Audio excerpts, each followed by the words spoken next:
kan sekarang tuh orang suka gampang banget menyebut trauma. Misalnya nih ya, kalau dalam kita menjalin relasi yang monogami ya, itu kan kita nggak punya ekspektasi bahwa pasangan kita akan berselingkuh kan. Orang-orang dengan PTSD itu seakan-akan kayak masih hidup di dalam masa trauma itu, bukan di saat ini lagi. Gitu. Iya.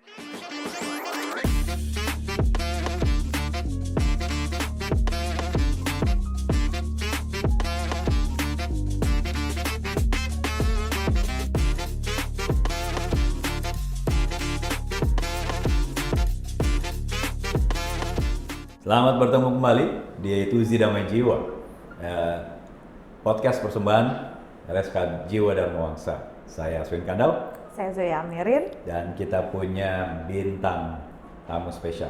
Silakan. Masih ada Dokter Caroline Saputro. Oke.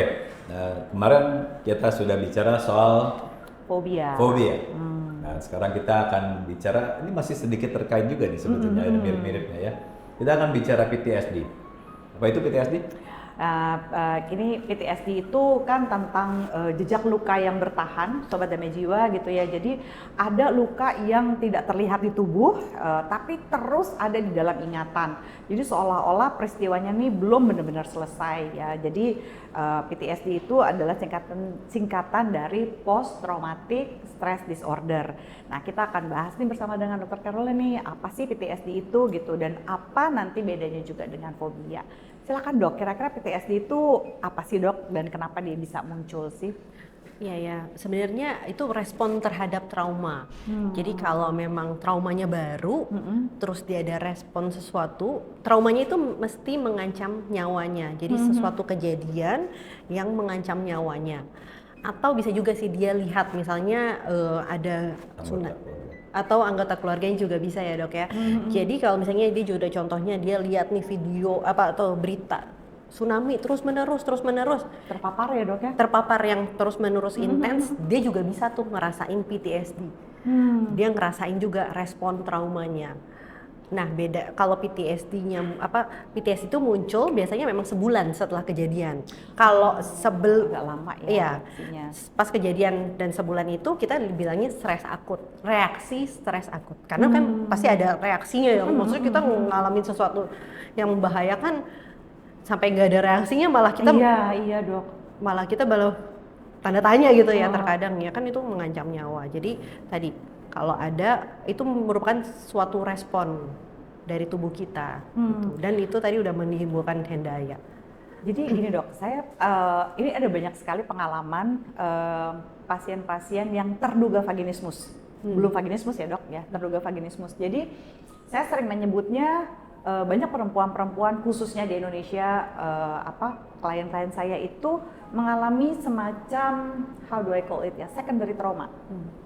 Jadi datang dengan pasangannya baru beberapa lama menikah gitu, sulit sekali untuk berhubungan seksual karena gini, dia ngerasa nih istri saya sampai kesian Mbak Zoya, setiap dia lagi mau berhubungan pahanya udah nutup, ini itu udah nutup, terus mereka cepet banget bilang saya vaginismus deh kayaknya Mbak Zoya gini.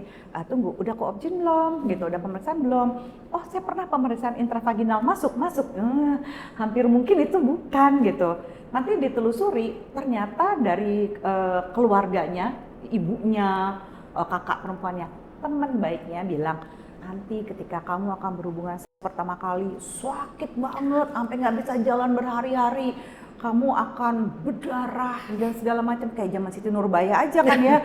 Kalau masih perawan akan berdarah-darah. Nah, mereka-mereka yang belum pernah melakukan hubungan sebelumnya, jadi punya ketakutan itu. Bahkan mereka sudah mempersepsi ketakutan-ketakutan dari teman-temannya, kakak perempuannya, ibunya, tantenya sebagai sakit yang mereka miliki.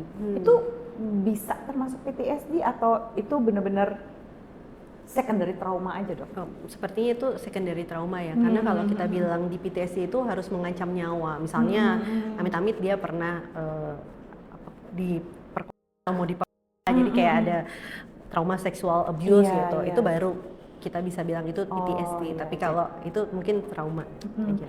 Oh iya, makanya kalau misalnya lagi mau ketika saya dapat klien itu saya akan tanya dulu, sudah pernah ada pengalaman tidak menyenangkan sebelumnya gitu ya, ada pemaksaan and so on and so forth gitu ya, atau ada dating rape dan sebagainya gitu. Tapi kalau misalnya tidak ada, oh kita bisa lihat, oh ini benar-benar emang secondary trauma. Nah gini dok, kan sekarang tuh orang suka gampang banget menyebut trauma. Misalnya nih ya, saya lagi asik-asik denger radio gitu kan, biasanya pergi kerja dan pulang kerja, radio tuh jadi sahabat kemacetan kan. Terus di radio tuh suka ada pertanyaan-pertanyaan lucu-lucu lah gitu ya. Oh apa aja sih yang pernah bikin kamu trauma? Sudah, oke. I'll expect something trauma in my head gitu kan, ya begitu gitu ya. Terus mereka begini, iya aku sampai trauma makan lontong karena pernah ada lontong busuk, rasanya nggak enak banget deh. Terus tiba-tiba kok arti trauma itu jadi agak bergeser ya? Agak bergeser gitu. Sebenarnya trauma itu exactly kayak apa sih, dan membedakan dengan hal-hal yang waduh kapok nih, aku nggak mau makan ini lagi nih, aku nggak mau ke tempat ini lagi nih, aku jadi aduh males deh gitu ya. Sama yang seperti itu tuh apa sih bedanya dok? Trauma, what is actually when mungkin something we can call trauma? Pertanyaan mungkin begini, bagaimana membedakan ini hanya sekedar pengalaman buruk sama ini sudah buruk, trauma? Sama trauma, iya gitu ya. Kayak skalanya tuh di mana sih gitu ya? Ada nggak batasannya? Iya, kayak ya gue makan lontong busuk lagi gitu, jadi setiap ngeliat lontong jadi kepikiran nih, atau orang kan cepat banget menyebut itu sebagai trauma nih makan lontong. Iya, ya. Mungkin kita bisa bedakan kalau itu mengancam nyawa atau tidak sih. Sekali lagi mengancam nyawa. Ya. Atau kecuali misalnya makan lontong terus dia sampai diare, ya, gitu, masuk food IGD, poison. Nyaris tewas. Iya, jadi masuk ICU gitu. Nah, itu trauma. Itu trauma, I see. Jadi Yes. mesti ada paparan secara langsung, berulang, mengancam nyawa, misalnya kayak tentara lah, tenaga profesional yang terpapar pada bencana atau apa itu gitu ya. Jadi ada paparan peristiwa traumatis. Nggak harus berulang sebenarnya. Iya. Oh gitu. Jadi once secara saja langsung cukup ya. Kalau itu memang mengancam traumatik, ya nggak perlu berulang kan. Berulang lebih berat lagi rasanya gitu. Tapi once is enough actually. Menurut saya. If it's that deep gitu ya. Ya. Tanda-tanda sehari-harinya gimana biasanya? Iya, Yang dialami si penderita. Iya, biasanya mereka akan ada ingatan yang intrusif. Jadi memori yang intrusif itu tadi ya, flashback, atau misalnya dia mimpi buruk gitu. Lalu ada penghindaran. Jadi dia menghindari tempat atau situasi atau pemikiran gitu. Atau misalnya kalau misalnya tsunami gitu ya, dia menghindari pantai, atau dia kayak cium aroma kan, misalnya air laut ya, misalnya amis atau misalnya seperti apa, atau dia lihat pasir gitu udah mulai kayak, atau dengar suara ombak atau dengar suara air gitu. Dan ada perubahan mood ya, perubahan negatif pada moodnya dia gitu. Jadi moodnya juga kayak mungkin gampang marah atau cemas terus menerus, atau nyalahin diri sendiri gitu. Betul. Terus juga misalnya dia juga apa ya, ada juga kesulitan mengingat detail-detail, misalnya kayak coba kamu ceritain lagi kejadian waktu itu, dia kayak nggak bisa inget tuh cerita lengkapnya seperti apa, karena mungkin dia juga trauma sampai at one point dia kayak delete tuh, atau dia kayak nutup aja bukunya gitu di pikiran. Tapi kok kayaknya saya terganggu sekali gitu ya. Itu mekanisme defense kan, di satu sisi juga kan. Betul. Seakan-akan melupakan detail-detail yang menyakitkan itu. Oh, saya jadi ingat ada satu klien saya tuh yang dia ketika dia lagi di sebuah hotel, dia akan memergoki pasangannya berselingkuh. Waktu dia ngelewatin lobby hotel kan, kadang-kadang ada lobby hotel yang punya bunga besar sekali gitu ya, dan it happens that day itu ada bunga matahari dan ada bunga-bunga lain lah berwarna kuning gitu. Terus entah gimana, long story short, dia mergokin caught red-handed lah gitu ya, pasangannya berselingkuh. Terus itu yang pasangannya sampai bilang gini ke saya, Mbak Zoya, dia kalem banget hari itu, kalem gitu ya. Oh yang marah ya ini, tapi maksudnya nggak semenakutkan itu. And then beberapa waktu kemudian, iya sih sebulanan, tiba-tiba untung lagi di ruang konseling gitu, tiba-tiba dia melihat sesuatu berwarna kuning, anxious, keringet dingin sampai mau pingsan, dan dia nggak ngerti kenapa. Dia lewat itu ada makanan cepat saji, si Ronald gitu ya. Kan itu kan merah dan kuning gitu. Oh dia anxious lewat TK, apalagi bener-bener literally lihat bunga matahari. Dia kayak ada sesuatu yang menyakitkan dan menyerang itu cukup lama gitu, kita cari-cari itu karena dia percaya otaknya tuh kayak merekam sesuatu bahwa setelah saya melihat warna kuning, something bad will happen to me. Gitu. Jadi ya asosiasi tadi lagi ya dok ya. Betul. Gitu ya, ketika dia melihat warna kuning, dia percaya bahwa ada kan sesuatu yang menyeramkan akan terjadi pada dirinya dia gitu. Jadi lumayan lama tuh dia untuk bisa nerima yellow is sesuatu yang akan saya akan expect sesuatu yang tidak nyaman dan tidak menyenangkan dan menyakitkan akan terjadi pada saya. Kayak gitu juga. Iya. PTSD kan ya. Dan iya, ada yang bilang gejala dari misalnya kita pernah amit-amit diselingkuhin, itu gejalanya sama kayak PTSD-nya tadi, penghindaran, terus kita juga jadi inget-inget terus, kita juga punya moodnya jadi nggak enak kan, bisa sama sih gejalanya ya. Tapi ya tadi mungkin traumanya berbeda. Tapi kan kalau dalam kita menjalin relasi yang monogami ya, itu kan kita nggak punya ekspektasi bahwa pasangan kita akan berselingkuh kan. Jadi karena dia berselingkuh, itu yang membuat kita jadi trauma tuh. Gitu. Karena nggak ada ekspektasi itu, kayak misalnya kita lagi jalan di pantai terus tiba-tiba amit-amit tsunami gitu.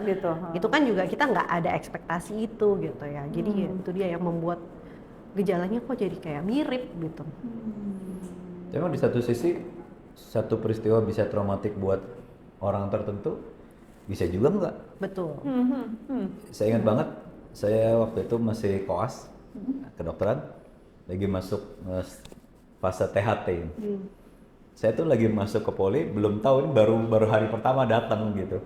Terus tahu saya sampai ke ruangan di mana orang waktu itu lagi ada sinusitis. Kalau zaman dulu tuh kan sinusitis terus dimasukin trokard kan? Oh iya. Yang nembus tulang sampai ke arah sinusnya terus ditarik cairannya nanti gitu. Oh wow. Nah itu pakai suntikan yang segede pensil kira-kira ya, trokard itu ya, segede pensil. Dan itu nembus tulang itu dimasukin bunyi kerak gitu. Dan saya inget banget itu saya serombongan berlima yang keliengan saya. Saya langsung tahu nggak bakal masuk THT nih gitu. Karena itu bunyinya kerak gitu. Jadi emang ditembus, itu tulangnya ditembus sama trokard itu gitu. Gitu darah-darah, bloody itu kayak gitu. Bloody-nya nggak apa-apa tapi bunyi kerak gitu. Itu buat saya itu agak keliengan nih saya nih gitu. Di situ saya sadar kata untuk hal orang tertentu ada buat orang bikin trauma tapi ada juga yang enggak. Gitu. Ya mungkin itu bukan PTSD yang sejati, tapi itu jelas itu traumatik karena buat saya tahu nggak bakal masuk sini nih berarti gitu. Itu contoh aja gitu ya. Jadi trauma buat orang tertentu belum tentu trauma buat orang lain gitu. Apakah semua rakyat Aceh PTSD dengan tsunami air laut? Ya nggak juga ternyata ya gitu. Jadi itu juga ada sifat personalnya sih trauma itu. Gitu kira-kira. Nah jadi sebetulnya kalau saya mau tanya gini, sebetulnya PTSD itu tanda orang lemah apa enggak? Enggak ya dok? Enggak ya? Enggak. Kalau saya baca ada pernyataan bilang begini bahwa PTSD itu bukan tanda kelemahan, tapi melainkan respons neurobiologis terhadap stres yang ekstrim. Nah respons neurobiologis itu tidak sama pada tiap orang, ada yang ringan, ada yang berat gitu kan masalahnya ya. Gitu. Ya, jadi yang sering nggak dipahami sama orang tuh PTSD itu bukan sekedar nggak bisa move on ya gitu. Ini ada sistem syaraf seperti yang tadi Dr. Aswin bilang gitu ya, yang tetap berada dalam mode ancaman seperti yang tadi Dr. Caroline bilang gitu. Jadi seolah-olah bahaya tuh masih berlangsung hingga saat ini, padahal sebenarnya udah nggak ada gitu ya. Jadi masih alert gitu ya badannya tuh. Nah itu ada penjelasannya juga. Jadi menarik ya. Saya dulu pernah punya pasien yang korban tsunami di Aceh. Terus akhirnya dia pindah ke Jakarta dan bertahun-tahun sesudah itu kalau dengar bunyi air mengalir masih terbirit-birit. Padahal air tuh kan ada juga yang katanya orang lebih tenang, lebih ini. Iya gitu. Tapi buat dia itu bunyi mericik air air. mengalir itu bikin dia terbirit-birit.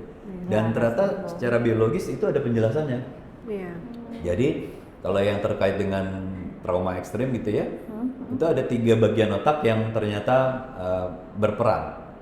Yang pertama adalah amigdala, kita tahu ya. Amigdala itu sistem alarm kita kan, itu yang membuat kita jadi waspada gitu ya untuk menghadapi ancaman. Nah, jadi kalau ini amigdala gitu, nah terus yang mengontrol itu kan prefrontal cortex yang fungsinya mengontrol ini kita perlu cemas apa enggak. Kalau perlu cemas seberapa sih kita perlunya gitu, itu kendalinya ada di prefrontal cortex. Tapi ternyata trauma itu juga mempengaruhi hipokampus. Hipokampus itu terkait dengan memori sebetulnya. Nah, nggak tahu kenapa jadi pada saat orang-orang sedang trauma itu ya, hipokampusnya tidak bekerja dengan cukup baik, sehingga akhirnya si penderita ini tidak bisa membedakan ini traumanya tuh di masa lalu apa di saat ini nih.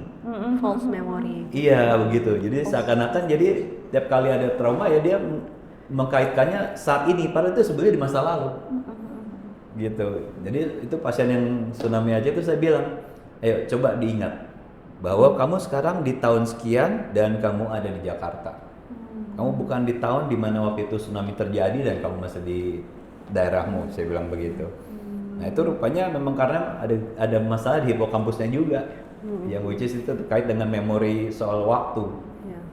Jadi mereka nggak bisa ingat. Itu yang menyebabkan banyak mereka-mereka PTSD itu pakai grounding teknik nggak sih? Iya. Yang kayaknya, ayo coba kamu apa yang kamu lihat, apa yang kamu dengar, gitu gimana rasanya udara sekarang gitu, supaya untuk menarik dia balik lagi ke sini kan ya. Iya. Ayo dong jejak di sini. To the presence kan. Gitu. This is 2026 gitu, itu bukan pada waktu itu 2000 berapa 4 something gitu. Iya. Gitu. Jadi ya itu penjelasannya kenapa orang-orang dengan PTSD itu seakan-akan kayak masih hidup di dalam masa trauma itu, bukan di saat ini lagi. Gitu. Iya, apalagi kalau yang dengan mimpi tadi intrusif itu ya, dok, itu kan mereka nggak minta, mereka pikir udah aman nih hidup nih tenang-tenang, begitu tidur datang, Betul. gitu. Ya, dan tadi ya alarmnya jadi mereka lebih sensitif Nyala tuh. terus, Ibarat kalau kita punya smoke detector, smoke detector kita tuh sensitif banget. Ibarat kita bawa lilin nih, kue ulang tahun, dia udah nyala nih. Jadi kayak dengar suara air langsung aktif tuh si tanda bahaya tadi. Ya emang wajar ya tubuh kita punya respon terhadap bahaya. Tapi kan yang nggak wajar apakah itu real atau bukan ya bahayanya. Misalnya kita udah dengar suara ombak yang kencang banget ya, itu mungkin udah tanda bahaya, atau mungkin tsunami kan ada tanda-tandanya masing-masing ya. Tapi kalau misalnya itu hanya suara air, ya itu berarti perlu tuh untuk. Kalau kayak klien saya yang tadi itu dok, yang begitu dia melihat warna kuning dia langsung nge-freeze gitu tuh, kayak tonic immobility nggak sih gitu, ngeliat warna kuning langsung gitu. Itu bisa masuk PTSD kah? Responnya mungkin mirip ya. Tapi kalau untuk masuk di kriteria diagnosis sebenarnya belum. Pengancaman nyawa dulu ya. Betul, itu kan nggak mengancam nyawa, tapi itu memang dalam relationship ada seperti itu. Tapi trauma soal cinta itu bisa very Traumatik. traumatic, Yes. bisa sangat signifikan. Betul. Bisa banget. Saya kira itu salah satu aspek hidup manusia yang kalau itu trauma itu dampaknya tajam dalam gitu. Takut nikah jadinya, nggak mau berelasi lagi, Iya, gitu ya. Bisa sejauh itu. Stay di situationship, ups. Tapi kalau untuk masuk ke kriteria diagnosisnya belum ya, karena kan kita kalau itu kita lihat dari DSM ya, atau misalnya PPDGJ itu nggak ada di situ gitu. Tapi Mungkin ya nanti, memang gejalanya mirip. Mungkin nanti kalau mau menampung itu definisinya harus sedikit Tambah. disesuaikan. Ya, benar-benar. Bukan pengalaman traumatik yang mengancam nyawa atau nyaris cedera, tapi juga yang mengancam perasaan. Atau eksistensi, atau apa namanya belief tentang dirinya dia juga, ya kan? Kalau lagi perselingkuhan yang kita bicara itu. Ya.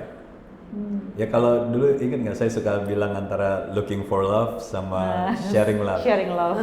Buat orang yang looking for love dan ternyata sumber cintanya hilang, dia itu akan- kan ini yang besar, trauma yang besar sebetulnya kan, gitu. Iya, kalau dia memang ini ya, looking for love ya, Iya. bukan gitu. sharing love.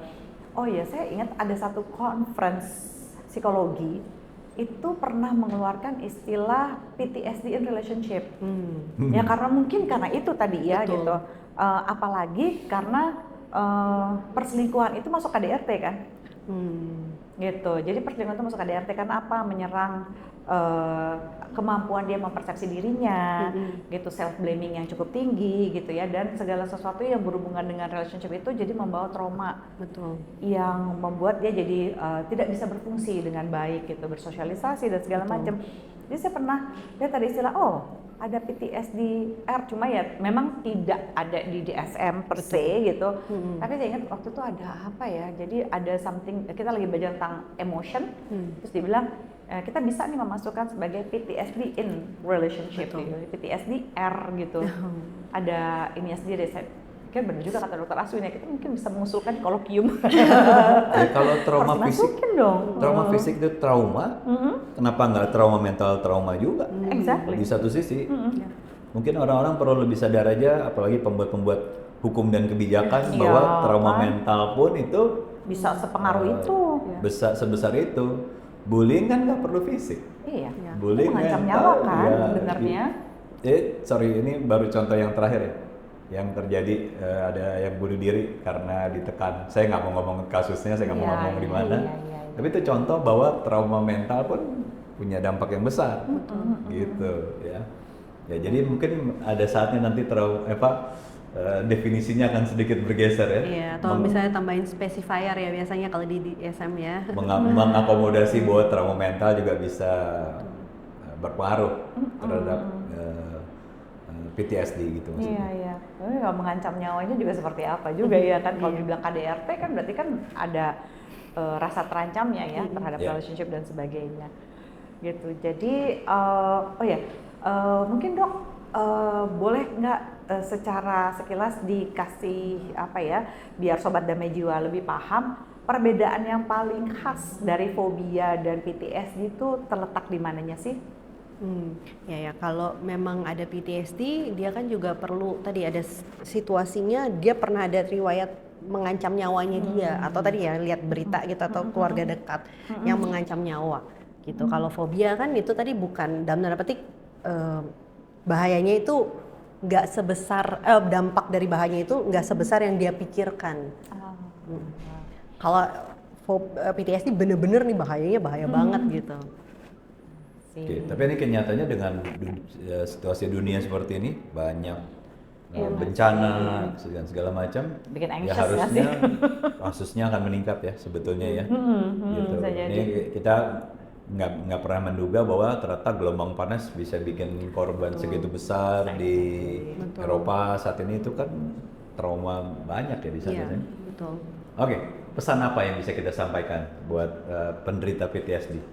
Iya, Silakan, Dr. Jadi jangan takut untuk mencari bantuan. Iya. Kalau memang kita udah mulai ngerasa nggak nyaman, sampai mengganggu fungsi kita harus segera sih mencari bantuan supaya tidak berlarut-larut tadi. Dan bisa dibantu tentunya. Ada cara-caranya untuk membantu ya. Jadi ngapain menderita kalau ternyata bisa ditolong sebetulnya kan? Betul.